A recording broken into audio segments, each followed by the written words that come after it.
Good morning sir. Good morning sir. Morning. ആദിവാരം തൃശ്ശൂർക്ക് പോകുന്നുണ്ടെങ്കിൽ ആ കൊറ്റങ്കര ഫ്രാൻസിസിനെ ഒന്ന് കാണണം. അവനൊരു സാധനം തരും, അതൊന്ന് ഭദ്രമായിട്ട് വീട്ടിലെത്തിക്കണം. കൊറ്റങ്കര ഫ്രാൻസിസ് എന്താണാവോ സാധനം? ഒരു പിസ്റ്റളാ. അച്ഛന്റെ പിസ്റ്റൾ അവർ സറണ്ടർ ചെയ്യിച്ചല്ലോ. ഒരെണ്ണം വേണം ഒരു അത്യാവശ്യത്തിന്. പവിത്രം വെറുതെ ഈ പ്രിക്കോഷൻ എടുക്കുന്ന എന്തിനാ? ഇന്ദുചൂടൻ അവനെ അങ്ങനെ കൊല്ലാൻ പരിപാടി ഇല്ല എനിക്ക്. കിട്ടും, കിട്ടാതെ എവിടെ പോവാനാ? എന്നാ ഞാൻ ഇറങ്ങാം. ഞാൻ ആ ബെൻസ് എടുക്കും. സർ, രണ്ടുപേര് കാണാൻ വന്നിരിക്കുന്നു. വരാൻ പറയും.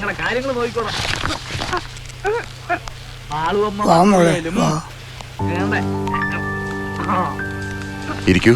വേണ്ട, നിന്നോളാം. എന്താണോ? എന്റെ പേര് ഇന്ദുലേഖ. വീട് മുണ്ടൂര. പാലക്കാട് ബ്രാഞ്ചിൽ നിന്ന് ഞാനൊരു ലോൺ എടുത്തിരുന്നു. അതിപ്പോ എനിക്ക് മനസ്സിലായി. കുട്ടി ഇരിക്കൂ. കാർന്നോരിക്കുക. ഓ, ഞാൻ ആ ഫയല് കണ്ടിരുന്നു. അത് പലിശ മുതലിന്റെ ഇരട്ടിയോളായല്ലോ. ഒരടവോ മറ്റോ അടച്ചിട്ടുണ്ടല്ലേ? പിന്നെന്തു പറ്റി? നിവൃത്തിയില്ലാഞ്ഞിട്ടാ. അമ്മയുടെ ചികിത്സയ്ക്ക് വേണ്ടി എടുത്തതാ കടം. അത് മുഴുവൻ ചെലവാക്കിയിട്ടും അമ്മ പോയി. ഞാനൊരു തയ്യൽ ക്ലാസ് നടത്തുന്നുണ്ടേ. അതിൽ നിന്നും കിട്ടുന്നതുകൊണ്ട് വേറെ ചില കടങ്ങളുള്ളത് വീട്ടിൽ വരിക. അതെന്ന് പറഞ്ഞാ എന്നെ പോലെ തന്നെ ഗതിയില്ലാത്ത കൂട്ടര് എൻ്റെ അവസ്ഥ കണ്ടിട്ടൊന്ന് സഹായിച്ചതാ. അത് കുറേശ്ശെ തീർന്നു വരുന്നു. അപ്പോഴാ ഇവിടുന്ന് പേപ്പർ വന്നത്, വീടൊഴിഞ്ഞു തരണമെന്ന്. ഒഴിഞ്ഞു പോവാൻ ഒരു ഇടം വേണ്ടേ? അതില്ല. നിങ്ങൾ ഈ കുട്ടിയുടെ ആരാ? ഓ, നിങ്ങൾ ഈ കുട്ടിയുടെ ആരാന്ന്? കുട്ടിയുടെ അമ്മ വഴിക്ക് എനിക്ക് അകന്നൊരു ബന്ധമുണ്ട്. ആണും തുണയില്ലാത്തൊരു ബാല്യക്കാരിയല്ലേ. ഇങ്ങനെ എന്തെങ്കിലും യാത്രക്ക് ഞാൻ കൂട്ടിന് പോവും, ഒരു പേരിന്. ഞാനിപ്പോ എന്താ ചെയ്യാ? വാങ്ങിച്ചത് ഞാൻ തിരിച്ചു തരേണ്ടത് തന്നെയാ. ഓ, ഒഴിവാക്കാൻ പറയല്ല.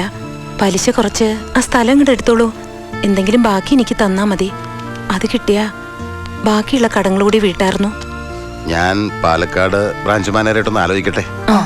പലിശ മുഴുവൻ വേണ്ടെന്ന് വെച്ചാലും ആ പുരയിടം വിറ്റാലും ഞങ്ങൾ അന്ന് തന്ന കാശിപ്പോ കിട്ടില്ല. എന്നാലും നോക്കട്ടെ എന്താ വഴിന്ന്. എന്നാ ഞങ്ങള്. കുട്ടി ഏതുവരെ പഠിച്ചു? Pre degree. ടൈപ്പിൽ ഓവർ പാസ്സായി. ഹയറിന് പോയില്ല. പോയിക്കോളൂ. ഓ,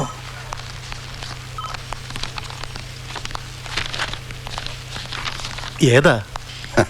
ഒരു അയ്യോ ഭാവം കേസാ. സങ്കടം ബോധിപ്പിക്കാൻ വന്നതാ. കയ്യിലുള്ള പൈസ എണ്ണി കൊടുക്കുകയും വേണം. പിന്നെ ഈ കണ്ണീരും ക്യാൻസറും ഓരോ എക്സ്ക്യൂസസ്. നീ എവിടുന്ന? അനിയത്തിരെ കോളേജ് ഹോസ്റ്റൽ വരെ പോയി. അവൾക്കൊരു പ്രപ്പോസല് കൂടെ കൂട്ടാന്ന് പറഞ്ഞപ്പോ അവള് വന്നോളാന്ന്. അച്ഛനൊരു പുതിയ കാറ് മേടിച്ചു കൊടുത്തിട്ടുണ്ടല്ലോ, അതിൽ വിലസല ഇപ്പോ.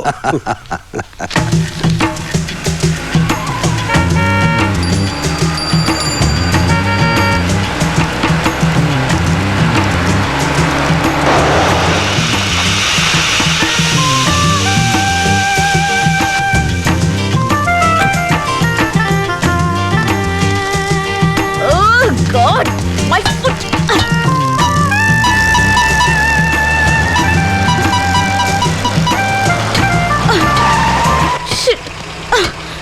അമ്മേ നാരായണ, വെടി തീർന്നോ മോനെ ദിനേശ? ടയർ പഞ്ചറായി മോനെ. തന്നെ?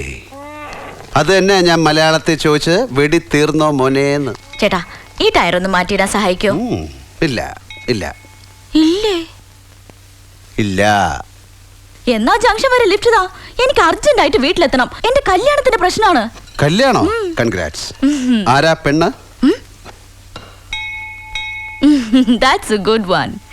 അച്ഛനും ഏട്ടനും കൂടി കുറെ കഷ്ടപ്പെട്ട് തപ്പിക്കൊണ്ടുവന്ന ഒരു ഡോക്ടറാ കക്ഷി. അവരൊക്കെ 9 മണിക്ക് അവിടെ എത്തും. അതിനു മുൻപ് എനിക്ക് അവിടെ എത്തണം. പോയി ഒന്ന് വൃത്തിയായി തേച്ച് കുളിച്ചിട്ട് സാരിയൊക്കെ ഉടുത്തിട്ട് മുല്ലപ്പൂവൊക്കെ വെച്ച് കാപ്പി ട്രേയുമായിട്ട് ഇതാ ഇങ്ങനെ നാണത്തിൽ ഷവർ ബാത്ത് ചെയ്ത് ആ ഇംഗ്ലീഷ് വൈദ്യന്റെ മുമ്പിൽ കൊണ്ടുപോയി കാപ്പി കൊടുത്തിട്ട് കാലിന്റെ തള്ളവരിൽ വെച്ച് 4 വര വരച്ചിട്ട് പിന്നെ ശരീരത്തിന്റെ അനാട്ടമി മനസ്സിലായി കൊടുക്കാൻ ഇങ്ങനെ തിരിഞ്ഞ് മന്ദം മന്ദം ഇങ്ങനെ നടന്നു പോയിട്ട് തീർന്നില്ല. അകത്ത് പോയിട്ട് അമ്മയോട് പറയണം എനിക്ക് ആ കഴുതിയെ ഇഷ്ടമായിട്ടേ ഇല്ലാന്ന്. അതെങ്ങനാടോ കാണാതെ തീരുമാനിക്കുക? എന്റെ അച്ഛന്റെ ഏട്ടന്റെയും കണ്ടുപിടുത്തല്ലേ. ഞാൻ കെട്ടുന്നെങ്കിൽ അതൊരാണിനെ ആയിരിക്കും. അവനെ ഞാൻ തന്നെ കണ്ടെത്തും. That's A good one. കയറ്, ഞാൻ തന്നെ ഡ്രോപ്പ് ചെയ്യാം. Thank you. എവിടാ തന്റെ വീട്? കാളൂർ മൂപ്പൽ നായരെന്ന് കേട്ടിട്ടുണ്ടോ? കേൾക്കാൻ മൂപ്പരെന്താ കച്ചേരിയോ? അപ്പനെന്റെ. ആ, രാമേഷന്റെ അനിയത്തിയാ? യെസ്. നമ്മളെ മനസ്സിലായില്ലല്ലോ. ഈ ലൊക്കേലിന് മുമ്പ് കണ്ടിട്ടില്ലല്ലോ. ഇല്ലായിരുന്നു, ഒരു 6 വർഷം. പുറത്തായിരുന്നോ? അകത്തായിരുന്നു, സെൻട്രൽ ജയിലിൽ. അകത്തോട്ട് കേറിയാട്ട്? ഇല്ല, മാഷ് പോയിക്കോ, ഞാൻ പോയിക്കോളാം. കേറാൻ.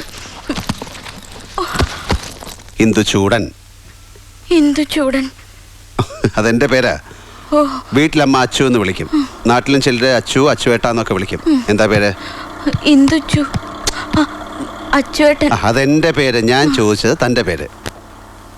അനുരാധ. അനുരാധ? ഹേ, ആ പേരിലൊരു സിനിമാ നടി ഉണ്ടായിരുന്നല്ലോ, നല്ല കറുത്തിട്ട്. ആ അമ്മയെ എനിക്ക് ഭയങ്കര ഇഷ്ടമേ അല്ലായിരുന്നു. പോവാൻ മോനെ ദിനേശ.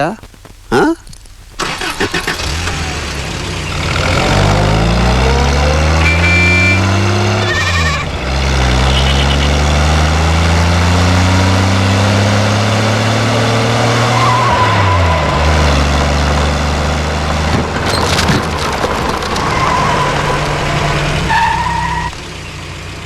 എവിടെയായിരുന്നു ഇത്ര നേരം? കാറിന്റെ ടയർ പഞ്ചറായി. പിന്നെ ഈ ഇന്ദു അല്ല അച്ചുവേട്ടന് ഒരു ലിഫ്റ്റ് തരായിരുന്നു. ഏട്ടനറിയില്ലേ? നല്ല ചോദ്യം. രാമേഷിനും ഞാനും പഴയ ഫ്രണ്ട്സ് അല്ലേ? School mates, college mates. അതുപോലെ ഞങ്ങളെ കണക്ട് ചെയ്യുന്ന ഒരുപാട് പഴയ കഥകളുണ്ട്. അല്ലടാ പൂശാരി. പൂശാരി എന്ന് വിളിച്ച അവന്റെ ടെമ്പർ തെറ്റും. സ്കൂൾ ടൈമിൽ വീണ ഇരട്ട പേരാ. അനു കേറിപ്പോ. ഓ, താനെന്താ രാമേഷിന് എന്നെ അകത്തേക്ക് ക്ഷണിക്കാത്തത്? ഇന്ദുചൂടാ, നീ പോ.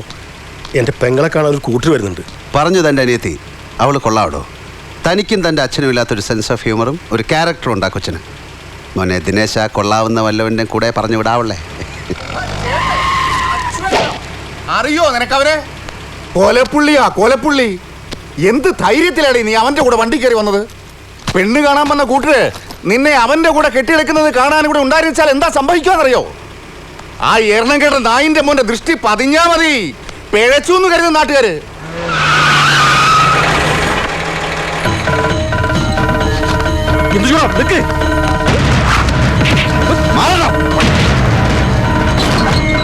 മൂപ്പില്ലാരെ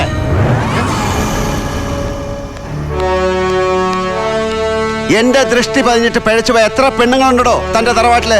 പറയണോ? എന്റെ ദൃഷ്ടി, എന്റെ 3-ാം കണ്ണ് തുറന്ന് തന്നെയും തന്റെ മകനെയും ഭസ്മമാക്കേണ്ടിയിരുന്നതാണ്. മറന്നിട്ടില്ലല്ലോ ഒന്നും. താൻ എന്നെ വിശേഷിപ്പിച്ചല്ലോ കൊലയാളിന്ന്. ആരാടോ കൊലയാളി?